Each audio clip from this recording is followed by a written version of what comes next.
You're on 121.5, the emergency frequency. Welcome to the 21.5 Show, a podcast for professional pilots by professional pilots. Join Dylan and Max, both with experience in flight instruction, the airlines, and business aviation, as they talk to a variety of industry experts, share stories, and have a little fun along the way.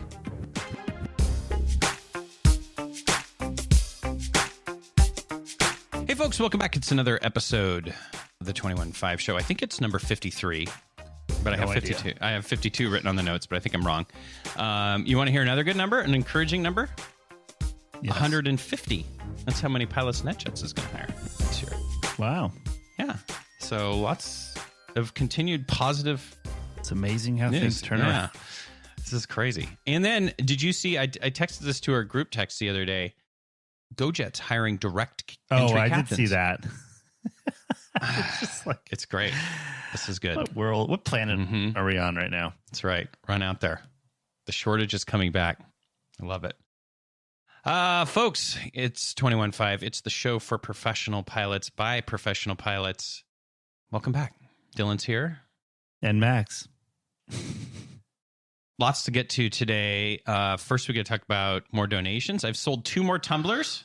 I see that. To Brad and Caleb. That's really dingled the carrot there for some people. Big side business for me. So we're going to have to do another round of ordering, I think. People have been requesting like TED slogans and stuff on them, so I might do a different one for the next pass. But I feel like a coffee cup. Oh, you want to do that? Is the best. Yeah, because I would bring my own coffee cup at the airlines. Like, I just never seen the point of having a little styrofoam open cup in the cockpit of an airplane. That just seems dumb to me. So you're saying, like, if you're doing a 4-day trip at the airlines, you just bring like what I have in my hand here, like a 32 ounce. Yeah, I just had it in my flight bag because no, wait, do you drink the galley coffee? I do, but my secret to you hear all the stories. I'm just like, whatever. I'm just gonna. What are you gonna do? I'm not gonna run around the airport. Plus, as you know, I hate that Starbucks line anywhere, especially in the airport. It's just ridiculous. So yes, I drink it, but I carry around a dropper of vanilla stevia, if you must know, to spice things up. It makes very, very popular with the captain. Maybe a dropper of like. Well, it's very compact. It's easy to travel with. It's just a little dropper. So you share it? Yeah, of course. Say, hey, going to interest you in some vanilla stevia? Most guys are like, what is that? I'm like, just try it. And most like it? Yeah, they hit me up the whole trip. I'm a hero, basically. You should buy 2 bottles and then sell them. You could make as much money as I'm making on these tumblers. Yeah, great idea. I'll keep that one under advisement. Interesting. But I think those would be more useful, especially at work as professional pilots. Okay. That's what. All right. I'll make those. Either way, if you want one, go to the website, 215podcast.com. There's a donate button on the bottom. If you do a minimum of $75. And why don't you do like $85 for a coffee one, size one? Okay. Give people options. Yeah. Give the people what they want. That's right. You want a tumbler? We'll do that. 85 for a coffee cup. All right. I like it. So thanks, Brad and Caleb. Appreciate the support. More support. We may have to rein in these reviews. Things are getting a little out of control. No way. It's the best. Okay. Those are we'll save that one for last. This is my favorite thing about this entire podcast. Okay. I will let you read the funny one. I'll start off. So this says great for commutes or in flight. This comes from Diamond 15. It says, this is my favorite podcast to listen to. I'm a professional pilot, and the topics on the show are always relevant and entertaining enough to keep me awake during a red eye. Keep up the great work, and let's see if we can get pilots to do 2 things. Stop saying with you and ditching the ID lanyards in civilian clothes. Okay, now I get the I'm with in you. full support of both of those. Okay, I've been out of the game in the airlines for so long. So explain the ID lanyards and civilian clothes thing. Oh, I think people, if they're commuting to work or something and they're in civilian clothes, but they're strutting around with their ALPA lanyard on.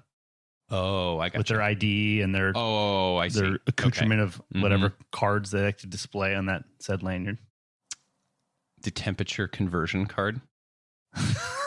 I had that at one point. You know what? Do you guys know what I'm talking about? That has the Celsius. The one and that Union Fahrenheit? gives you, like Yeah. in case of an accident, here's the steps you follow. I had that one. I had I had like 5. I was always a clip guy. We've talked about this before. And it was so heavy at one point. I think it came off my uniform while I was doing a walk around in the wind and blew away. And you got to be careful. Okay, so public service announcement. I'm with so I got a good story to tell you. So we are at our facility where we fly out of the other day, and a couple of our buddies who were also departing that day. So we were standing there, and my co-pilot sees this other guy I hadn't met yet that he flew with. He's a retired American Airlines guy that got into business aviation, right? So shout out American. We're all there in our work clothes, which is pants, shoes and a polo shirt or whatever. Yeah, kind of golf attire. Yeah, and he rolls up in slacks, a button-up shirt with a tie on because he's going flying. Okay. And the first thing I noticed was the One World Alliance lanyard that he was wearing. And I'm like, the first thing I think is, I'm like, what does he have on that lanyard? Like, everyone's a Part 91 business aviation pilot. Does he have his pilot certificate in there? So he comes up and nice guy. I said, hey, great, nice to meet you. This and that. And we're kind of talking and somehow it gets to, he drops something about a 737. He goes, oh, do you fly the 737? I'm like, yeah, I did. He goes, oh, I was a check airman on the 737. He goes, did you fly the 800? And I'm like, well, yeah, we flew that in the 700. He goes, well, I was a check airman on the 737-800. I'm like, no. Then that's the cutting edge of technology in aviation, right? Kind of make a joke. And he's like, yeah, well, I just retired on the 777. I was making about $32,000 a month flying 10 days a month. It was great. And I'm like, dude, like your audience right now, I don't know how receptive. And my co-pilot standing there, and he really likes this guy. And obviously, the first thing I want to do is be like, then what are you doing here? Like, I can introduce you some people at the Deer Valley Airport, and you can hang out and work on your RV6. I think it would be great. But I bit my tongue, and then he proceeds to tell us that he goes, yeah, when my wife saw my first paycheck from this corporate job, she goes, do you used to make that in one trip? And I was like, and these other guys are standing there and they're just like, who is this guy with the lanyard? And I thought someone was going to choke him with his lanyard, but we have talked about this before. He is, yeah. And the thing about it is, the guy, he's not trying to be a jerk. He's a super nice guy. Yeah. But the ignorance is staggering sometimes of people that just not knowing their audience. Right. Remember, we had an extremely accomplished airline pilot, military pilot on our show way back, Ted. Not our friend Ted, but Ted. And he said the number one rule is be humble. Remember? Yeah, exactly. So if you're going to from the airlines into business aviation, it was just like humble. So it's tough to do. Anyways. Wow. I think I'm interested in flying the 777 now. It's just like, dude. Anyway, he knows how to make friends. The other review is entitled Great for Workouts. And it says, normally while blasting my thighs on the Stairmaster, I like to listen to Celine Dion. But now that I've found this podcast, my workouts have never been better. There's nothing like the sultry tones of Max Velvet and Dylan Dankswell to keep my beach jogs feeling like a Kenny Loggins music video. The career advice and industry news are great too. 5 out of 5 would recommend to a friend. And that was from CE66789. Yeah, do not rein these in. Keep them coming. Keep them coming. These are all we're just pulling these from Apple. We're not making them up. Yeah. Oh, I think it's hilarious. I What's wrong with you? Why would you even insinuate that? No, I was joking. It's like an arms race. Yeah, it wasn't funny. I love it. It wasn't funny. And then I got another message from Orange Amps Rock. He says, great show. I'm a part-time CFI and love the show. Keep up the great work. My guess is you're going to be a full-time CFI pretty soon because a lot of people wanting to get trained right now. So Thanks for all the reviews, folks. We'll be sending stickers out to everybody that writes us a review. If we read your review, or if you just wrote one, send us an email, info@215podcast.com. Let us know what your name is, and we'll mail you a little treat. I just got some new stickers in the mail, actually, the other day. More to give out. On to the mailbag, Max. You want to read this first one? Sure. It says, hey, guys, the most recent episode reminded me of something back when we were at Eagle. In 05 and 06, I was based at a DFW on the Embraer 145. DFW crews were doing the Mexico flying at the time. I went to Monterey fairly often. We would get catered for that flight. There would be an extra drawer of Coca-Cola that the flight attendant had to keep locked until we landed in Monterey. At the time, the turns were scheduled to be pretty long, like around an hour or so, and the cleaning crew would come on to clean. They would detail the inside of that 145 until it was spotless, and then they would get off, stand in a line, and the station manager would come on the plane, open the drawer, and give each worker a Coke. The fueler would not fuel the plane until he got his Coca-Cola. I haven't thought about that in years until I heard you mention the subject. I'm glad James mentioned the LORs. That was some good info on what to include. I appreciate that he spoke about that. Oh, that's a letter of rec. Yeah. Yeah. Thanks, Rachel. Yeah. She was talking about the bribery that we were talking about from the Coke stuff. That's. Do you remember that? Because I do. You weren't Dallas based, so you probably never. Yeah, they would hire like 5 or 6 people to come clean the planes for nothing. I mean, I'm sure they were paying. But what's nothing. with the Coke? There's no Coke shortage in Mexico. Like, is it novel because it came in a can instead of a bottle? Maybe it's just free. I don't know. Hey, I don't know. Don't know what to say. Yeah.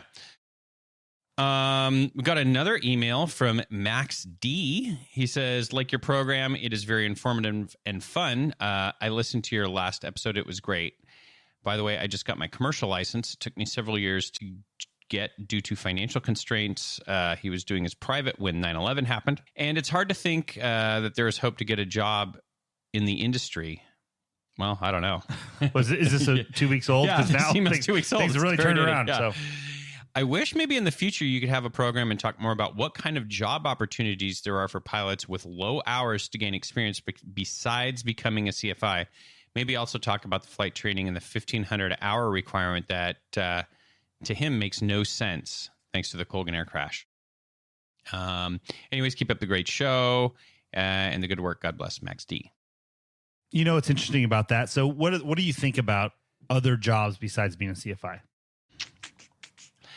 I've been on the record many times about saying this. I think CFI is best if you can swing it. We all get it. I agree. But other jobs, I think the most important thing you can do, and we kind of talked about this with Erika, is any job that is going to build you a solid foundation to give you the most flexibility going forward. That's not what I'm asking you. I'm asking you to list what jobs you think that people could do in lieu of CFI.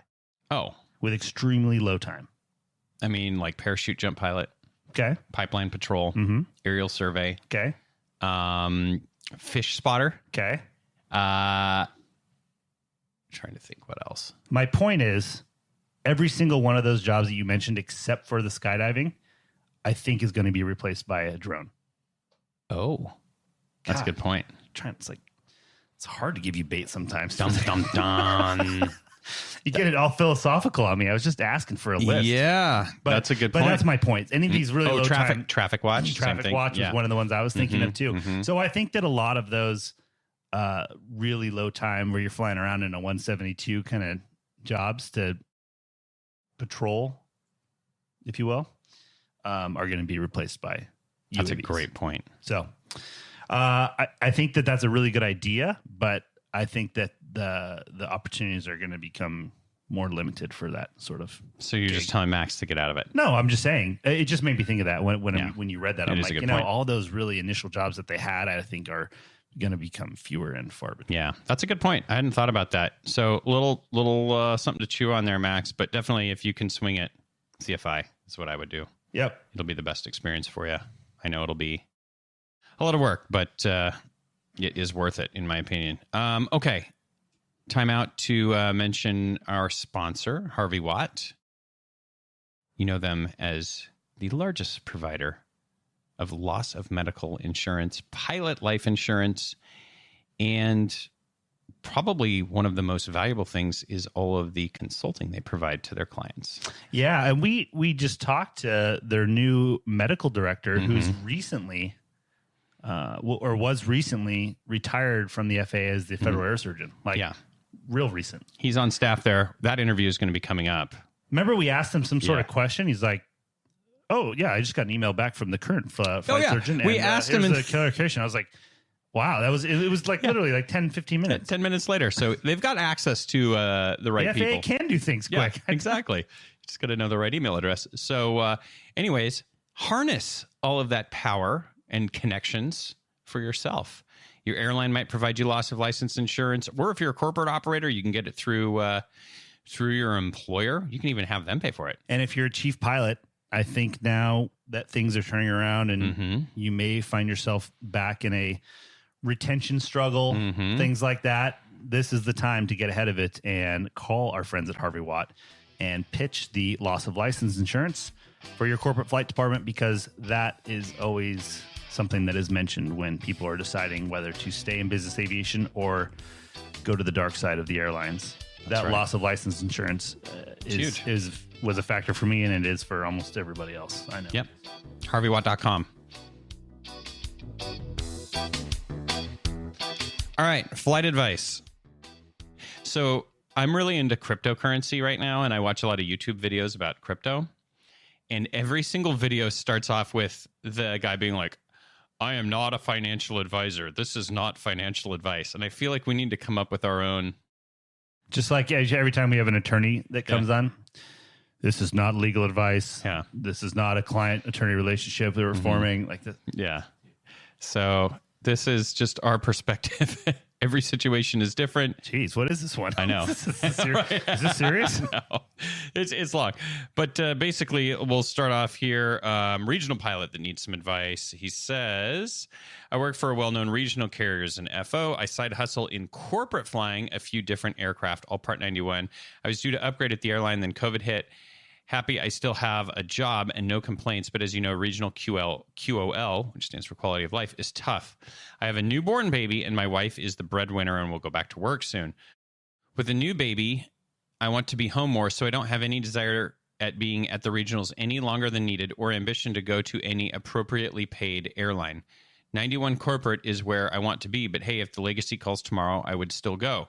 Question is, I am unable to get insurance to act as a PIC on a mid-sized cabin due to my lack of PIC time.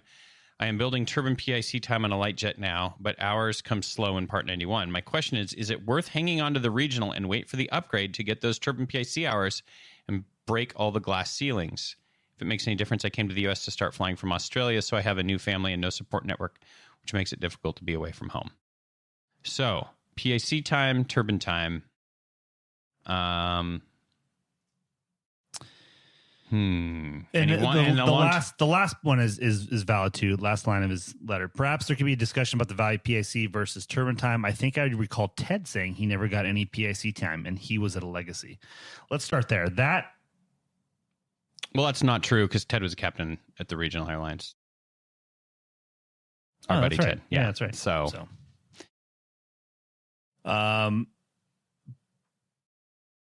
That's a tough one. So I was going to say this earlier too. Remember how we talked about debt being a very limiting factor in your career progression? Yeah. You know, another limiting factor is kids. Yeah. Having a family. Because and this is a great example. And not that that's a bad thing, obviously, by any stretch, but it certainly does change how you think about what your career is going to look like. Yeah. Right. And so he's caught in that struggle, which we've all been in, I think. I would say this. The real door opener in aviation is turbine PIC. So if you're knocking on the doorstep of turbine PIC, I think you have to stick it out. Because while we say debt and children can be very limiting to your career, turbine PIC is completely the opposite. And it can be very open a lot of doors in your career, especially. So he could, in this insurance environment, like he's finding out, he could have the best corporate opportunity come up, but he may not have the time to be even insured, even if they want to hire him. Yeah. So that turbine PIC is going to open multiple doors. And I think you have to stick it out to get that time because especially at an airline, it comes pretty quick and you really don't need a ton of it. Right. And so I would say you have to stick that out and get that time because then you can do whatever you want. And just remember too, the one thing that myself as an example, you may think you don't want to be an airline. You want to be a Part 91 guy, which is exactly where I was a few years ago and say, I'm not going to do that. And then things change. And if you have that turbine PIC already, then you can make that move. If you don't, you may not have that opportunity. So, aviation is one of those things you think you know what you want to do, but also know that you may not know exactly what you want to do or where you want to end up. Yeah. So, I think keep as many doors open as possible. That's what I'm always going to be my advice. I feel like you'll have more doors open if you take the upgrade at the regional. I know it's going to suck, especially with young kids and or a young child at home. That's going to be really hard, but you'll be in a better position probably when they're a little bit older.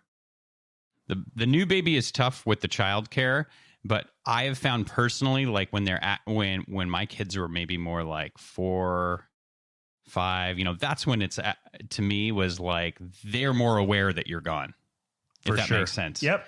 So maybe I look at it as how can I set myself up so that in a few years when they're a little bit older, then well, the other things you want to think about too, a lot of Part 91 corporate jobs are great and the perks are great because you're going to really fun places. Yeah. But guess when you're going to those fun places? Yep.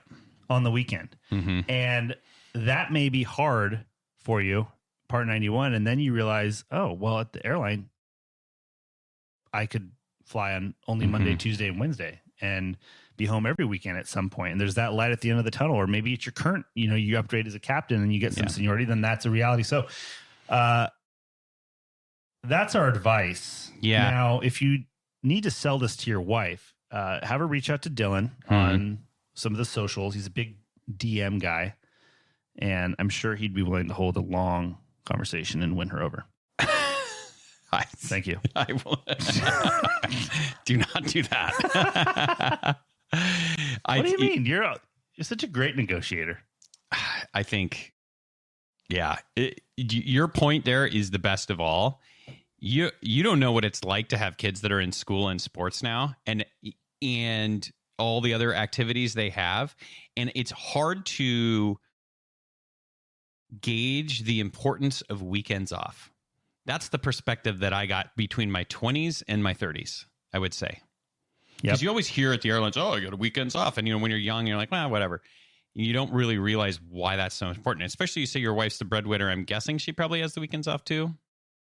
Yeah. I don't know. To me, that's like, I'm very fortunate in that the job I have has almost every weekend off. And I place an extremely high importance on that. That's the variability of business aviation. Yeah. And the thing about that too, that I just had this conversation with somebody else.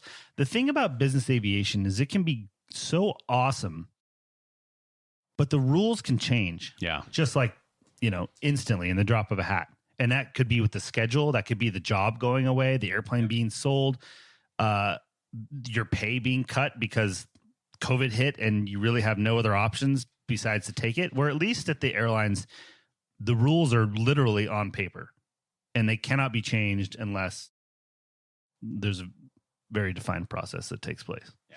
So be smart enough to know what you maybe don't know yet. Yeah.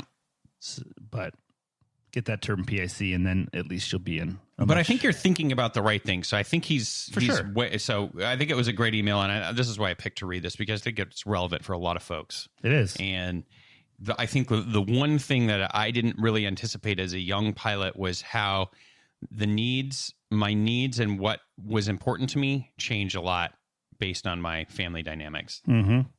And missing stuff when your kids are older is tough. It's tough. So like we always say, flexibility is key to air power. That's kind of one of the main things we're talking about. So great email. That's from Damien. So Damien, I'd say stick it out. Keep us posted. Stack that turbine PIC. That's what I want to hear, some of this flight advice, and then what people actually do with it, if anything. Yeah, because we're going to get angry emails back. Oh, I listen to you guys. Yeah, I'm sure. I mean, hey, the disclaimer you read, we're just two dudes trying to share perspective. That's it. Trying to share perspective and a little bit of life experience. But hey, what a great position to be in to have business aviation and airline exposure at the same time right now. Absolutely. Those things, just like having as many tools in your back pocket is always, whether that's experience as far as managing a flight department, Part 91, or having that term PIC, anything, keep as many arrows in the quiver, if you will. Yes. All right. Coming up next, we're enjoying the fruits of our relationship with our friends at Advanced Aircrew Academy. We got one of their subject matter experts, social media celebrities, Erika Armstrong. She has a very powerful presence on LinkedIn. I would imagine most of our followers are already connected. And if not, you'll follow her after this. We're going to chat a little bit about SMS stuff. We're going to talk about her experience teaching aviation at a university, what she sees on the front lines of the next generation of aviators, and good stories about flying the 727. It's a lot of fun. Let's dive right in. Okay. Max, a special treat, part of our partnership with Advanced Aircrew Academy. Erika Armstrong is joining us. Erika is the Vice President of Business Development for Advanced Aircrew Academy. She teaches at MSU Denver. Yeah, welcome, Erika. Good morning, Max and Dylan. I'm actually here to defend aviation memes. Uh-oh. We're starting out. Well, that's all the time we have for Erika. Well, I just sent one to you that I thought was actually funny, didn't I? To you and Roy. Erika, have you seen the latest ones where it's the reject modernity and accept or embrace tradition? Have you seen those? Not yet. I'll go look for them. There's a bunch of them that are going around, and it's all like, it's showing like modern regional jets and then like old turboprops. And then the latest one I saw that was really good had the two. Are you familiar with the expressway visual into New York? Yeah. Yep.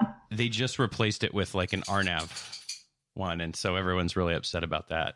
Really? Yeah. That's like the river visual that they did the same thing basically in DCA. There's a new meme for our list. Here we got derailed into memes 5 seconds into the interview. But see, you know them, so they work, right?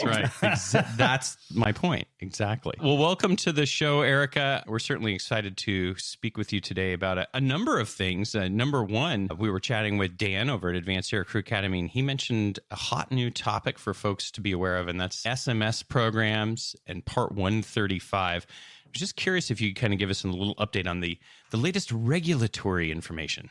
Yeah, it's making the headlines right now in the business aviation world. NBAA is stepping up to say, hey, okay, we get it, but, we want to put some parameters on it. So basically what the FAA is trying to do is they're going to mandate integrity is the way I see it. They, the Part 121 world has been using this for many years. I've flown in flight departments decades ago who had the concept of SMS in their system, but I've also had the other extreme where, the concept there for certain flight departments as just another set of regulatory rules and regulations that, they just don't want to have to abide by. The idea is that if you follow the rules, you must therefore be safe. So, I work right now with about 500 different flight departments, and I see the vast majority of them all going towards having an SMS. It doesn't take that much to get a little something in your GOM to explain how you mitigate risk, what the company's safety policy is. You've all had different experiences working in different flight departments, Part 91, 135, 121. And you can see the contrast of safety culture and that whole environment, all the way from the line guys to maintenance to dispatch, how it's so important that you have a positive support network out there trying to help you get to your destination safely, as opposed to those flight departments that, man, they want you to ride the rules, go over the edge if you can. I've seen some amazing bending of the rules and justifications. And I just like the concept that, we have something that we can all agree on, a baseline of safety to get us started. Yeah, I think there is a real big misunderstanding for the real small operators that SMS has to be really expensive and it's a big program to roll out. But that's not really the case, is it? Not at all. Just the core elements of just sitting down and making sure that on any flight, you at least raise your situational awareness and just talk about the risk for that flight. And on any given day, it can be different, right? So maybe, you've been flying your butt off. It's the day 6, now you're actually trying to get home and the weather's bad. And just having that conversation, just, say, what are the extra risks today, for a flight department? And, letting the rules be the bad guy, just say, hey, part of a pre-flight departure briefing is required. And so, just making you blame the rules for having to do these safety things that maybe a macho captain wouldn't normally want to do or incorporate into it. So it's just a way for the pilots in the flight department to have a basis to stand on when they see something unsafe. Gives them a little safe environment to speak up. That's exactly what I was going to say. It's nice too that now you're going to have the FAA standing behind it. And that gives, I've always preached about sometimes, when things that you have to be in charge of as a captain, especially in business aviation, you need to be in charge. And especially when it comes to the owner and them trying to push you to do things that are making you uncomfortable. And a lot of guys will bend the rules because of that pressure, where now, at least, even if it's just say we have this SMS program and it says, that this is too risky, so we probably shouldn't do that. The owners look at that as well. That's just some program that you guys developed and it doesn't really have anything behind it and we can bend the rules and whatever. But if it's like, well, this is the FAA mandates it and so that gives it a lot more clout, I think, and will give people more ability to stand up, to not be pushed into situation. Because we've seen accidents where it wasn't a matter of the crew not knowing that there was a riskier than normal operation. It was the fact that they got pushed into doing it. And that's where I think this will be helpful. Yeah, my favorite example is I was working for a 135 company. We did air ambulance, we flew hazmat, and of course, passengers too. And I was fairly new at the company, a captain on the citation. I'm sitting out in Las Vegas and looking at my watch, and our passengers are like 4 hours late and we don't know where they are. And I'm calculating my duty time and I just can't see how I'm going to be able to get back within duty time. So I call back to dispatch, I tell them what's going on, and they're like, oh, no worry, we've got a fix for that. I'm like, okay, this will be interesting. So what they did was they faxed over a Part 91 lease agreement to our clients. They had them sign it, send it back, and then magically I'm now safe to go. So, you can actually use the rules against you as well. When I objected to this, they're like, well, where does it say that I can't do that? So it's not so much the rules, it's the culture and the reactions and the use of those rules within the whole flight department. This particular charter company ended up having 2 fatal accidents, 11 lives lost, all in an attempt to save a few dollars. And just a simple standardized program like a safety management system probably would have saved all of those people. Go ahead and say that charter name, company's name, Erica. Go ahead. You know what? The other one that it reminds me of that this could have saved. The video that you've always. I haven't seen it really lately, but at Flight Safety all the time, where the G3 that came from LA into Aspen, and it was like late at night, and the guy's up in the jump seat, and the whole thing.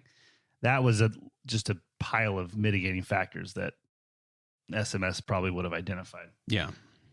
Well, I think we can all agree and sit around the campfire and say kumbaya and SMS is great, but there are some regulatory hurdles that are coming up. And Erica, can you talk a little bit about why this is a hot topic right now, especially? Yeah, you kind of brushed on it in the beginning.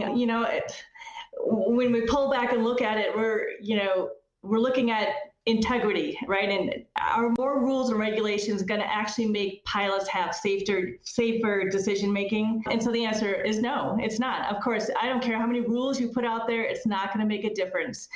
But what makes a difference is the whole entire safety culture that trickles down from management on down. I've seen all the extremes and the difference that it makes. And even in the 121 world, this was before it was mandated at the airlines, I noticed a huge safety culture difference even between bases. from one base to the other, I had to like mentally prepare for the attitudes and the behaviors at that base as opposed to another one. So here we are, the same company, we have the same rules, regulations, and GOM, but it's those subtle nuances of responses to safety and as looking at it as a challenge to get around the rules, as someone else looking at it and saying, okay, these are my reasons to not go or to delay the flight, and here's why I feel justified doing that. So I see why the Part 91 world is a little concerned about adding another rule and regulation for just, a 2-pilot crew. Truly just having one page in your training stuff, or when you have a new pilot brought in, just having that conversation saying, okay, how are we going to deal consistently? Not just when we feel like it or remember it, but, before we do our, pre-flight, before we're doing our weather even, we'll just talk about those risks for that particular day. So I think a lot of flight departments have that intact. When I was flying for that charter company, I was on salary. And so they would loan out my services. And so I would get hired out daily and fly in all these different Part 91 flight departments. So walking in the door with somebody I don't know and not knowing their personality and what's going to be expected of me, it would be nice if just one simple thing is that they would send over and say, here's our just general procedures for our flight and how we deal with safety. So truly, if you want, I will write you a 1-page summary of what you can talk about. It can be that simple. So, but yeah, I realize that the industry is concerned about more additional rules and regulations, but I hope everyone can back up and look at the big picture of why the industry is trying to create a better safety culture and create a mindset so that you reflexively have a little bit safer decision making. Now, does the SMS program for 135, is that going to include FOQA? It's kind of a generic topic list of what we need to have in there. It's basically just the elements of what SMS is, just, giving the pilots a basic reason why someone's trying to do this.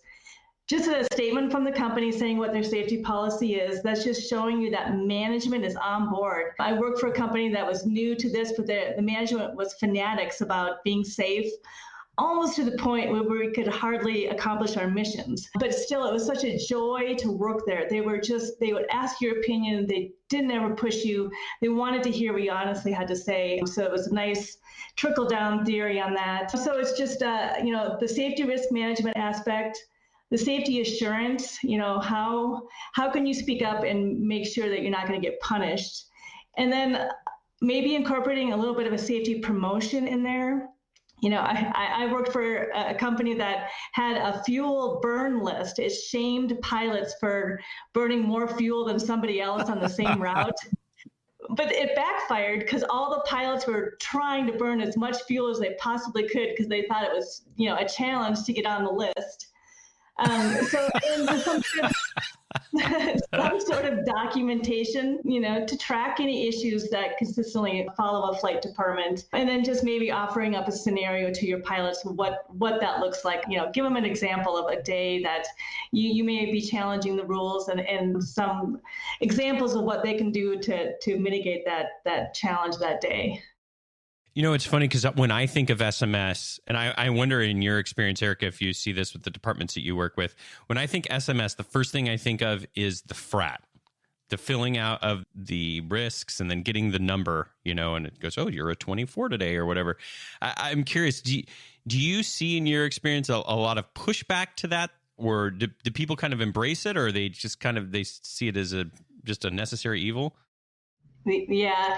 I know pilots roll their eyes. They'll go through their risk management, their frat score, and they'll come up with a score that is high, right? And so to mitigate that, what are they required to do? They're supposed to call back and talk to the chief pilot or the DO or dispatch, and they'll say, well, do you feel safe with that? And I know pilots kind of roll their eyes at that, but what's really happening is still it's raising your situational awareness. It's just taking one extra moment to just, bring that elevated thought process up one little step and have a conversation about it. Whereas, that flight might have gone without risk unnoticed, and then it doesn't get dealt with until the very last moment, right? That's where all those runway excursions happen. It's just trying to break that sequence, that chain by starting off the sequence by acknowledging, hey, here's what risk is ahead of us right now. Okay. I guess the last thing I wanted to talk about here is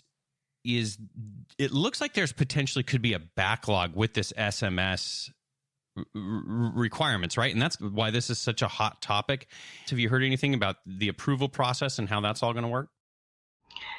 Not yet, but I can imagine it's going to be a mess. I mean, it's inevitable. Come on, it's the FAA. I'm sorry, but it's going to take a long time. So, right now, the FAA, the sequence is they put out the notice of proposed rulemaking. So, everyone's thinking, well, maybe they won't do it. That doesn't ever happen, right? Right. It's your motherly warning that, hey, this is coming, why not just have it now? So the company I work for, Advanced Aircrew Academy, we have a SMS e-learning module, takes care of all that burden for you. It's super simple. We can customize it to exactly what your flight department has for procedures on and dealing with any of those things. We'll include your safety policy. We'll talk about your risk management, all your safety assurance, promotion, and documentation. Super simple, it's a module that complies with the ISBAO and SMS training requirements. And so you don't have to reinvent the wheel. It's been out there for years and it's been refined. And I don't know why everyone's making such a big deal out of it. It really isn't. Yeah. Well, I think if it's anything like going through the LOA process right now, I don't know if you've had to do that recently. It's just the waiting and the submission and that kind of stuff is, to me, the most frustrating part of the whole deal. We took like 3 months just to change a simple name on it. So I know the FAA is backed up with a lot of stuff right now. Yeah, and honestly, I haven't seen what the FAA has up their sleeve, but I don't think it'll be any kind of application process. It'll be more like an audit. So I don't think there's anything proactively that a flight department has to do externally. I think it's just something within that they need to set up. And this is the reality is that a flight department can set this idea up, but it's going to take years for that to actually sink in and settle in with everybody. Right. Yeah, it's not an overnight process. But the last company I had where I worked, where we had an SMS program, it was nice because they had it all on like an app. It was very easy to do before a flight if you were going to do like the FRAT assessment and everything. So I think with technology, it does make it a lot easier than before. I worked for one company where it was like fill out with paper or fax in, and I think those days are gone. Yeah, no, we make it easy. You can sit, on your layover on a laptop and log in and just, go through it and get it done and get a certificate and just start somewhere, right? We all have to start somewhere with it. And this just gets everyone going. Well, shifting gears a little bit, Erika, we were talking last episode about a lot of training and some new training initiatives. And I know one of your many jobs is actually teaching aviation at MSU there in Colorado. I just kind of wanted to check in with you a little bit about what is the current environment for students. Are they optimistic about the future? Has this recent downturn made folks nervous? What are you seeing out there? Yeah, the university had been kind of looking at a downturn just in general. And right before COVID, we finally had a nice uptick of new student enrollment. Unfortunately for my students, I was flying around 9/11, so I remember the rhetoric and the talk, and I remember being told, because I was on furlough at the time, I remember being told that now that people have seen airplanes being used as weapons, it was going to entirely change the industry. You'll never see people back in flying again to the levels that it was before, and that's just not the case. We love aviation. We need aviation. And I've been saying all along that, we'll eventually get a vaccine out there and get this thing under control. So this is all temporary. And for those of you that have been in aviation for a while, you know that we go through these cycles up and down, and you just got to ride them out. So we have set ourselves up nicely for another good pilot shortage, a good qualified pilot shortage, I should caveat that with. Yeah. And so it's actually looking really promising for my students right now coming in. I think by the time they're, gotten to their CFI and, maybe ready for the next step, industry will be just hustling again, pending any other economic downturn. But, the first thing I have to do when my students come in is I always make them, stand up and tell me who you are and where you want to be. And inevitably 99% of them say they want to be airline pilots without even realizing there's all these other opportunities in business aviation, all the other segments. So I'm still amazed at the lack of understanding of the whole entire industry as a whole and all the other opportunities. So it's kind of fun for me to see some of my students that started off, had the idea they want to just go to the regionals, go to the airlines. One of them's out there flying a Gulfstream right now, and he is happy and doesn't want to do the airline route anymore. So it's nice to expose those students to some new ideas in aviation. I 100% agree with you. So Max and I both went to Embry-Riddle, and it was the same deal. Lots of airline exposure. Yeah, and that's all. Everybody that showed up wanted to be an airline pilot, and it's interesting how your path goes. Where we both went into business aviation. There was a time not too long ago when I was like, I don't want to be an airline pilot, and then then I decided I wanted to be an airline pilot. So you kind of go back and forth from the beginning all the way to the end. Now, I have a question. So you're molding these young aviators that are just starting off. What's your take on all of these ab initio type programs that all the airlines are offering? And are you sending students in those directions, or what's your thoughts? Yeah, Europe's been doing it forever. I still remember every time I'd go to flight safety training in the citation, I was always flying with German students because they just don't have the general aviation market and support that we do here in the United States. So, I knew at some point that airlines would look at that. I know the United Aviate program just opened up and kind of got everybody's undies in a bundle, all worried about them offering, training for 50% of it towards minority and women in that sector. But, I'm still trying to find out the details, but it's basically just another flight school that you have to pay for. If you get to the end of this one, you have just as much qualifications to get to any airline. So, the airlines have to try different avenues of training pilots, and ours never correlate to ability and experience. There's not a direct relationship. The best example I can give to that is I was based in Minneapolis. I was captain on the 727, and I had flown down, so my first officer is flying back. And then we pick up the ATIS and we hear the people are going, missed approach. It's right at the edge of minimums. We're coming back from a long haul with the 7.2, so we're on minimum fuel, having to consider where our alternates are because they were all down. Anyway, so, having the discussion with the first officer, and he's got this big grin on his face, and he's like, well, I've never shot an approach to minimums. And I'm like, okay, we've got 173 passengers behind us right now on my airplane. No, I've been flying with him for a couple of weeks. He's doing an awesome job. So I'm like, well, do you feel comfortable with this? He's like, I'm looking forward to it.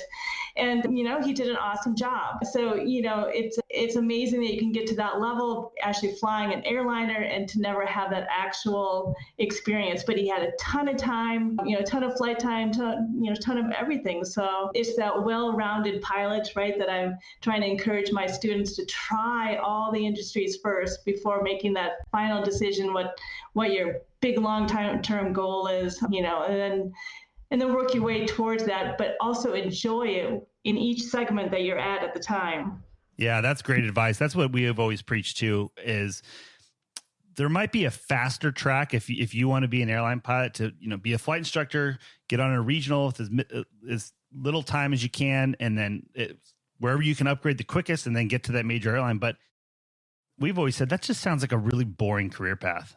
It's so good to get out and do some stuff. And that's what I've been trying to tell too. Like my co-pilot that I fly with now, I'm like, go do some cool stuff while you can. You're in your early 20s. You're not married. You don't have any kids. Go fly in Africa or do something weird, just because that's the kind of stuff that when you've flown into Orange County for the 500th time, you'll be thinking back and be like, God, I'm really glad I did that. I try to tell them, their eyes glaze over. They just can't imagine, what that burnout looks like. But I've flown with people that just, they put the blinders on, decided what they wanted to do early when they're in their 20s. But think how different you are now than, at this age and looking backwards, and what makes you happy when you're 20 is different than when you're at 30, and both of you are doing the family thing now, and those obligations change, and then so what makes you happy changes, and the dissatisfaction I see in the industry is from those people that get in that rut and they never look outside of those blinders. I love that perspective, Erika. But I'll tell you, in my schooling, I didn't really have a professor that gave me that perspective, I would say. So I think that's awesome that you're able to give your students a little bit. Now, they may not listen. I'm sure they're probably not listening, but yeah, I feel like a lot of our instructors were kind of all like one-trick ponies. Yeah. Whether they like retired from the Air Force or they were airline pilots for 100 years or whatever. Right. But nobody had, well... We had one class called, it was actually called corporate aviation. And I never took that one. You never took it. Wasn't it taught by an airline pilot, a retired airline pilot? No, it wasn't. But it was funny because they didn't have like a syllabus. It was actually really cool. The professor, she said, all right, here's what we're doing. Everyone is getting a subscription to AIN, the huge magazine. I'm That's sure free. you get it also, Erika. And it came, and for the whole class, we would just go through the AIN, and she discussed things, and it was it was completely different, but it was like the only thing in business aviation in the entire 4 years I was there. So I don't know, it's kind of interesting. Maybe you can throw that at your class someday, Erika. And I love that's what you remember about the class, right? Yeah. So, I teach commercial operations, and actually that's what I do the very first 10 minutes of every single class, because I'm trying to get my students to talk. So I offer extra credit for anybody having any kind of aviation story. Just Google aviation news, pull out the headline, and let's have a conversation about it.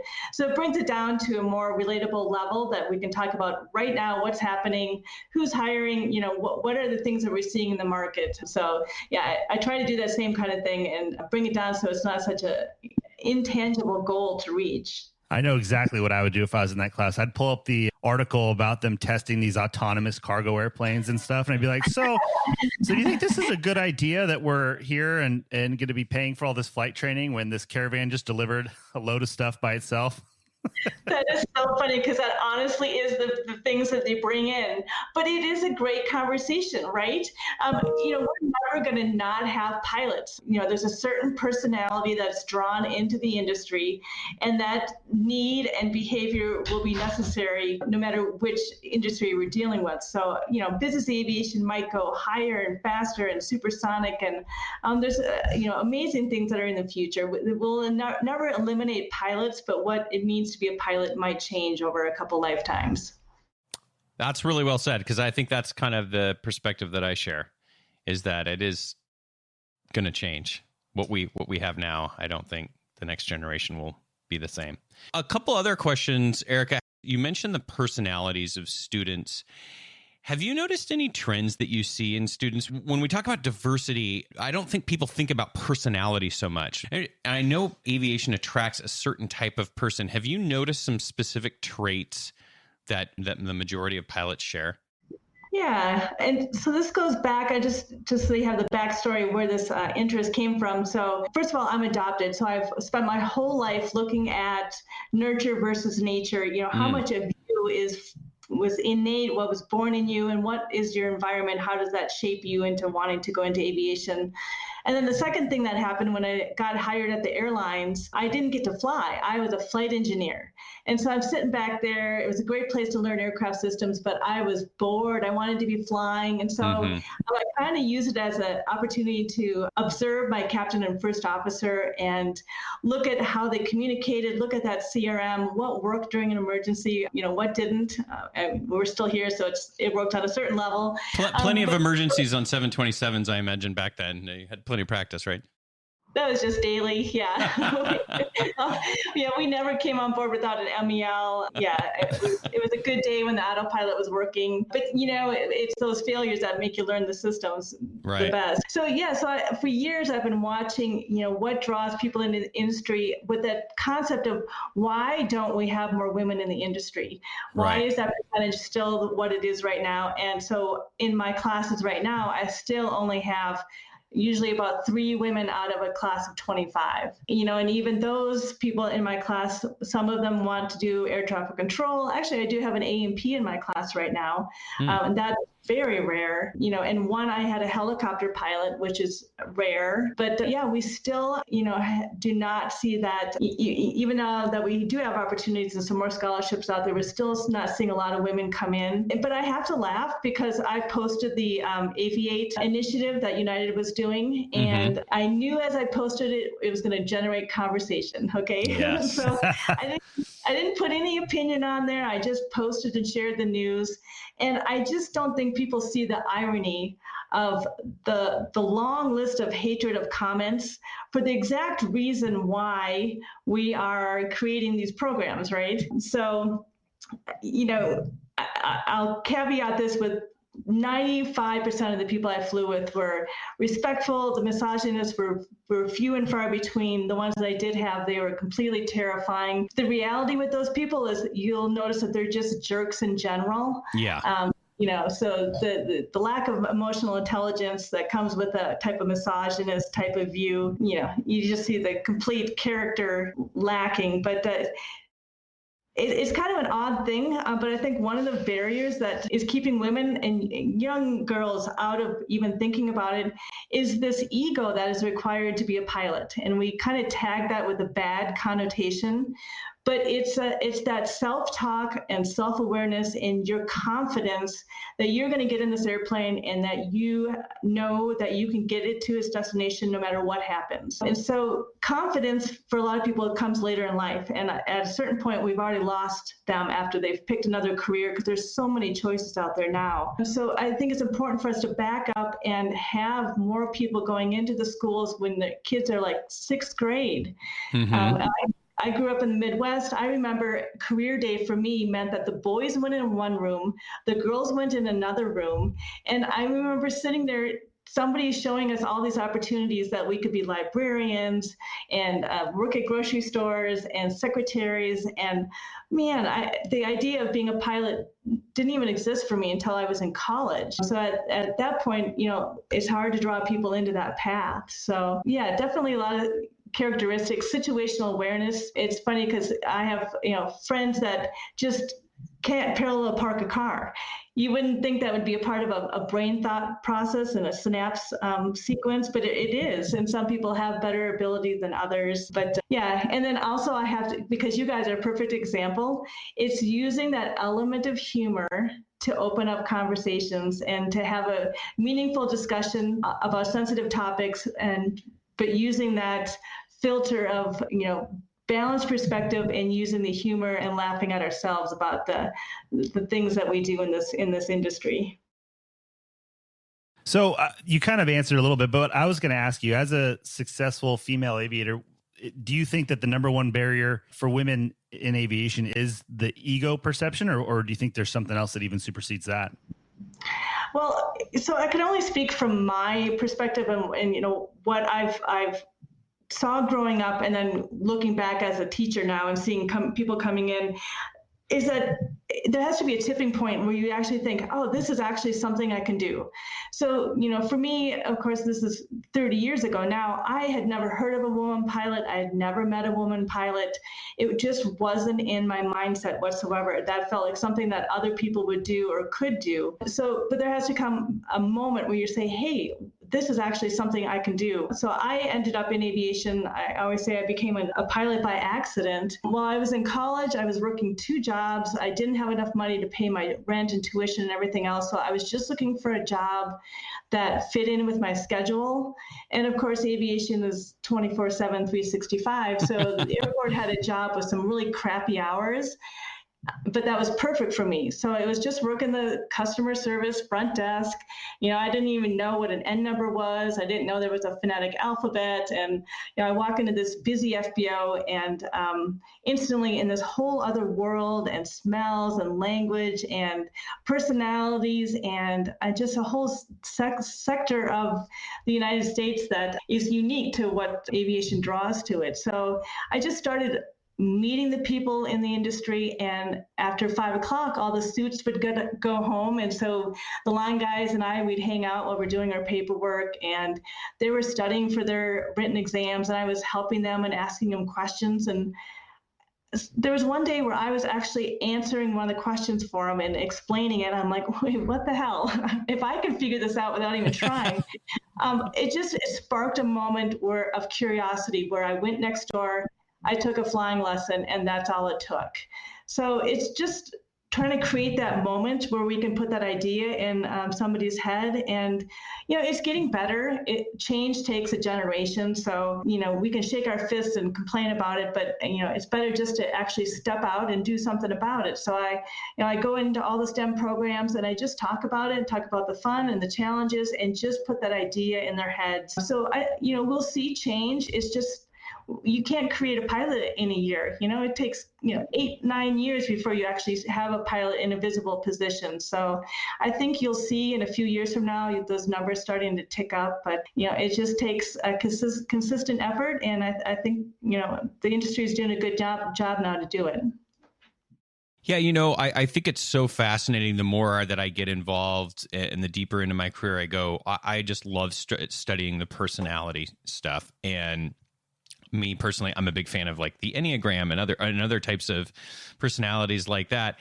And I think that in aviation, I just don't see, I guess there's some major airlines that do some personality screening, but for the most part, I never saw that in flight training or for a lot of the other aviation jobs. And I think it's really important, especially in business aviation. But hopefully some of these ab initio programs and some of these schools will start to look at that a little bit more and kind of help people understand a little bit more about themselves. Yeah, and as a teacher, what I've found is that my students, the ones that are successful and become pilots, I hate to say this, but they rarely get A's, right? They're not good test takers. So when we filter our pilots through, what do? We give them multiple choice tests. And so what I've done is anytime I go to a testing point, I create scenarios and make them answer scenario type questions, because then I can really get a feel for whether or not they understand like aircraft systems. I'll put them in a typical scenario and just say, okay, basically what's failed? What as a pilot can you do about it? And that's where I see that point where you've actually learned something. So the pilots that are successful are the ones that have a good attitude. They don't care if they make a mistake. They know they're going to make a mistake, and they'll after class they'll come and ask me a question, and that takes confidence to do that, right?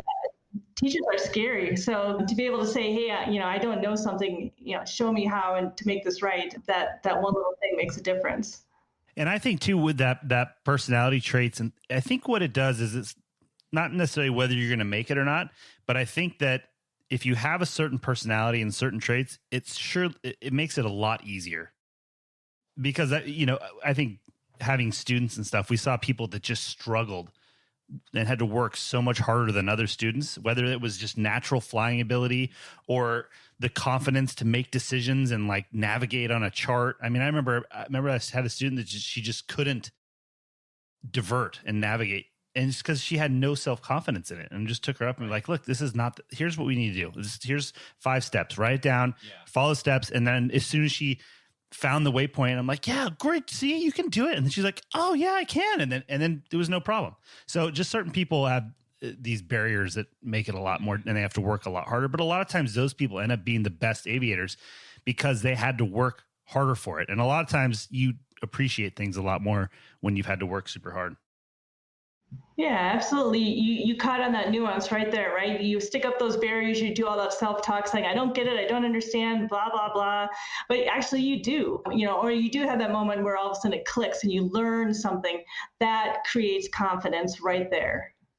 Yeah, that's it. So that's my hope, is that folks will, especially for these new programs, maybe these ab initio programs, or maybe not. They're not quite. I think ab initio is the wrong word, because that implies like the airlines. What do you call it though? Like the whole.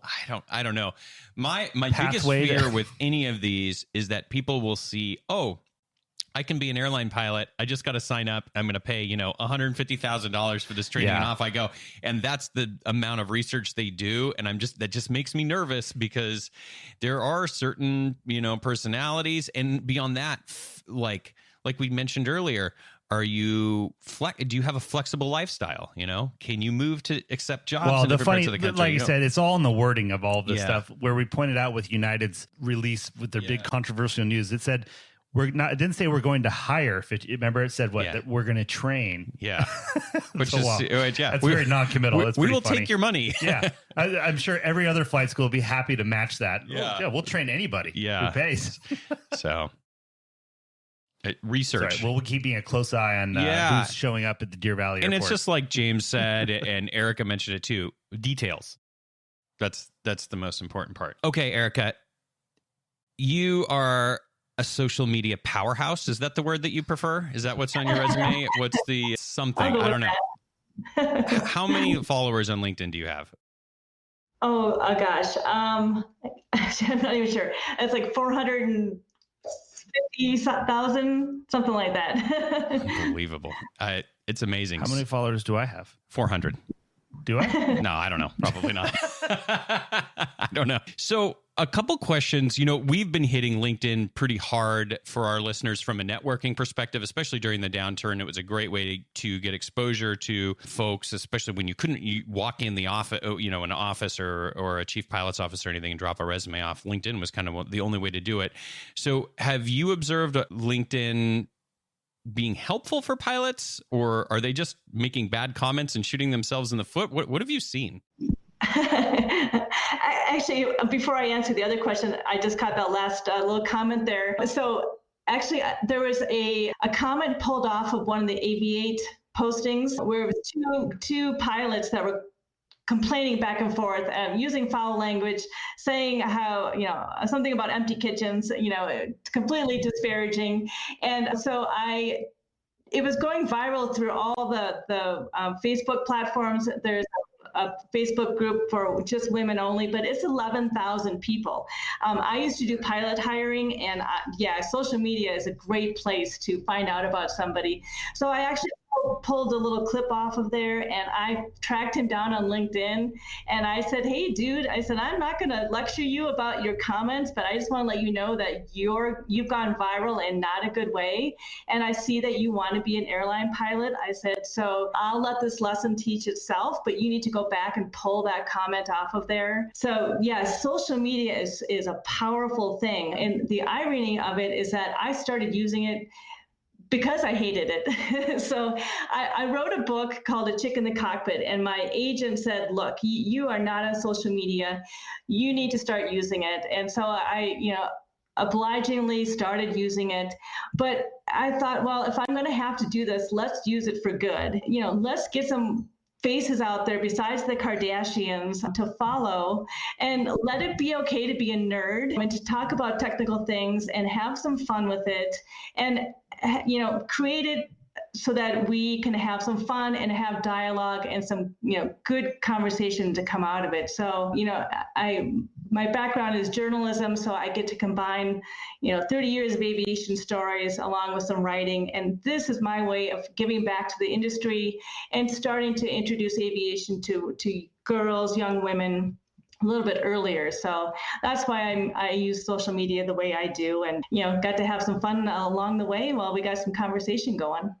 That's awesome. Yeah, Dylan is kind of a pioneer too in making it okay to be a nerd on social media and really paving the way with technical discussion and memes. Him and Roy are really at the tip of the spear when it comes to that. Yeah, you are at the back of the spear. You're not even in this. You're not even on this spear. You're still You're still. I'm sorry. When she said that, is the first thing I thought of is you and Roy and your meme discussion on Facebook or whatever you guys are up to. I can be your first stalker if you want. Well, if you don't follow Erika, I really highly recommend it, just because you post so much great relevant news articles. That's what I like, because it's like a customized feed just for me of all the stuff that I'm interested in. So, and I use aviation memes to teach too. So there you go.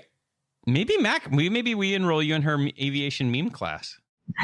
This is it. We're starting a new class. Let's get the chancellor of MSU on the line right now. It's going to be memes. We're going to do AIN, and then we'll share license plates and tell stories at the end.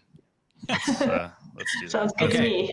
Another Erika, great idea. Speaking of stories, we love to end every interview with a story. You said you flew the 727. You've been in business aviation. You got to have some good stories for us. So what do you got? Oh my gosh, I have so many stories. I've got scary ones. I got funny ones. Okay, so I'll give you one we mentioned the ability of using humor. So I use humor to get myself through some challenging situations. So I try to explain to my students how best to use it, because in an emergency, the last thing you want to have is some sarcasm and some sort of humor interrupting the situation. But so I'll give you an example of a scary situation, and humor kind of helped us out. So I was based down in Dallas for a couple different times, and we were going from Cancun back up to Dallas, and this is in the winter time, kind of in the season change, and they were experiencing thunder showers and mixed with snow. Just a really unstable day. The 727 is known for holding static electricity, interrupting the communications, and so we're getting vectored around for the approach. The approach is getting lower and lower. We're expecting an approach to minimums, and I can see a little bit of lightning off. We're in the clouds, but I see a little flash here and there. So I see it on the radar. Nothing, gigantic, but just unsettled weather. Well, sure enough, we take a direct hit by lightning, and so instantly, and I'm the captain, but my first officer is flying back. So instantly we're back on needle ball and airspeed. I take over flying again, and my flight engineer is back there cussing up a blue streak, trying to figure out, exactly what we've got, because there really isn't a checklist for this. All of our generators popped offline. Our avionics were trying to come back on, so everything's flashing. ATC lost us off of the radar, so they thought we were goners. So we kind of ran the checklist as best we could. We were getting vectored around. So in the meantime, the lead flight attendant is back there just wondering what the hell is going on, but our intercom's not working. And he finally figured that out when he's picking it up, trying to call us, and nothing's working. So we're getting vectored closer, and we're concerned now. We don't know what systems are going to be working. So I'm like, well, all we need is gear. So let's just get the gear out and make sure that that's going to operate. We're close enough. We shouldn't have to worry too much about the electrical draw. I'm trying to get one generator back online. So all this chaos is going on, and you can just see the terror in everyone's eyes and the strain and the stress. And now I'm faced with tuning an approach on a minimums with just needle ball and airspeed. We're not talking to ATC. So we're overloaded at the moment, right? So we get ourselves in a condition where we can remain flying, but all of a sudden now the lead flight attendant is pounding on the cockpit door. And it's the last thing we want. We've got the gear down, we're just about ready to shoot this approach, and we just didn't have time to deal with this. So I looked back at my flight engineer. I said, tell him to come back later. We're doing the dishes. And without taking a breath, my flight engineer puts on the best falsetto voice and yells through the cockpit door, come back later. We're doing the dishes. And the flight attendant, he didn't say anything. He just went and sat down. But that one little moment kind of reaffirmed to the lead flight attendant that we're okay, we're busy up here. Yeah. He heard the landing gear come down, so he kind of should have known not to interrupt us. But they're sitting back there in the dark. We've got emergency power on, so just a fun story. So everything worked fine. We got on the ground. The poor mechanics had to go back and trace all the lightning entry and exits, and trace all the systems back, and kind of ruined their holiday. But I always made for a good story that I could share about using humor at the appropriate time. That's funny. You know what you should have done? Like that co-pilot you had, you should have looked over at the captain and been like, I've never shot an approach in actual before. This will be great. Oh, man. Well, that is a great... have you ever been on a 727? Yeah, I jump seat on one, UPS or something, back in the regional days trying to get to Chicago. I have one. I was on a 727 one time. Because how many jump seats were in there, Erika? There was like two, maybe? There's a lot of room in there, right? Giant, luxurious. Yeah, it's huge cockpit. Fully rotated. They had the lambskin cushion on them, and they were nice. So I was in the back in one of them, and this was on one of the cargo carriers. It was late at night, middle of the night, and I was commuting across the country to see my wife while she was in school.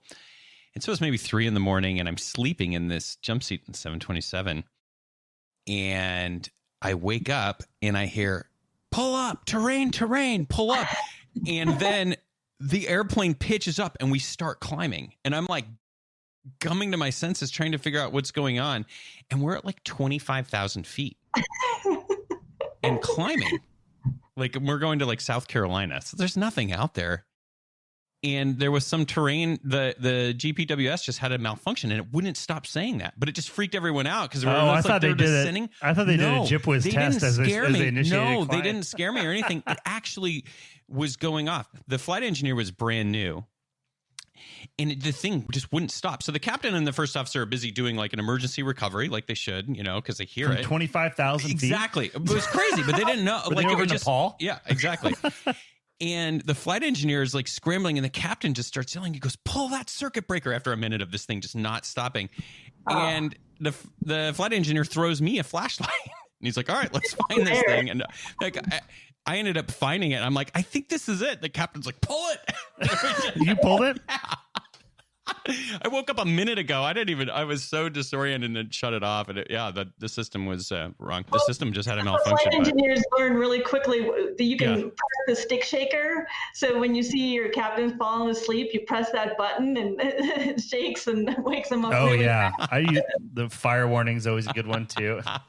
Oh, my God. So anyways, that was my story. That was my only 727 experience. So that was only one flight. So you flew it for years. So I'm sure you've got many more. Oh, yeah, it was absolutely, seriously, the best airplane I've ever flown. Love that airplane.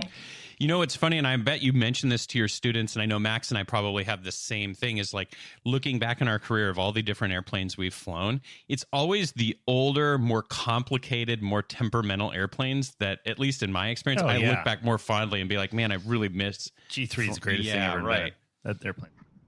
Oh, yeah. Every airplane had its own personality, so I had to name them, and I knew what quirks they had, what was going to fail. And, you definitely get to know the systems because we've always have something failing, so you have to understand all the relationships with the other systems and how it's going to affect them. Yeah. Good stuff. All right, Erika, we've learned so much from you today. We're all going to make sure we have an SMS system. We're going to watch what we post online a little bit more carefully. We're going to all go fly old airplanes if possible. That's it. I think what we got. Those are the lessons. Yeah. And do a personality test. That's what I recommend. Erika, if folks want to connect with you, we'll put your LinkedIn in the show notes so they can click on there. And I encourage everyone to follow Erika. She's got so much great content online. And you do, you're doing public speaking, you're doing all sorts of stuff. So there's a lot of ways to see what you're up to, right? Yeah, if you just Google a chick in the cockpit, you can find me somehow. So on several different platforms. I'm sure we'll be back chatting with you again soon. Yeah, we're going to call you for some more stories, more too. 727 stories. So it's was a deal. great. We could spend hours on them. So yeah, I love to.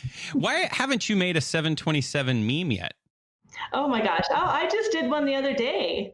Oh, you did? Yeah, every time you look at a clock and I see it's 7:27 or 7:37 or 7:47, I think of the airplane when I see the time. So there was a meme for the 7:27 on there. Oh, there you go. I haven't seen that one. Clearly, you're not as on top of the meme. I know. I resigned. What was it that you guys called it? The meme community? Yeah. Community. I'm going to make you a shirt that says something like meme community. Unbelievable. All right, Erika. Thank you so much. Thanks, Appreciate your Erika. time. All right, thank you, gentlemen. Fun talking to you.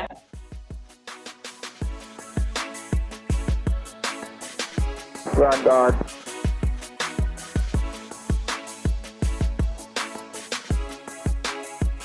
right, that's going to do it for another episode of the 21.5 show. It is episode 53. I looked it up. Good. So that's it. Suspense was killing me. Yeah. Thanks for tuning in, everybody. And for your continued support, thank you to Erika Armstrong for coming on the show. And as always, thank you to our sponsors, Harvey Watt and the Advanced Aircrew Academy. On the socials, you can find us at 21.5 Podcast. We'll also have a link to our LinkedIn as well as Erika's in the show notes. You can support the show at 215podcast.com. There's the donate button at the bottom. We'll have another episode for you in a couple of weeks, but until then, remember, flexibility is the key to air power. See you guys.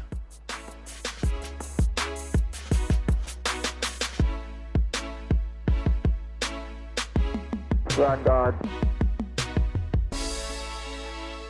The statements made in this show are our own opinions and do not reflect, nor were they under any direction from any of our employers.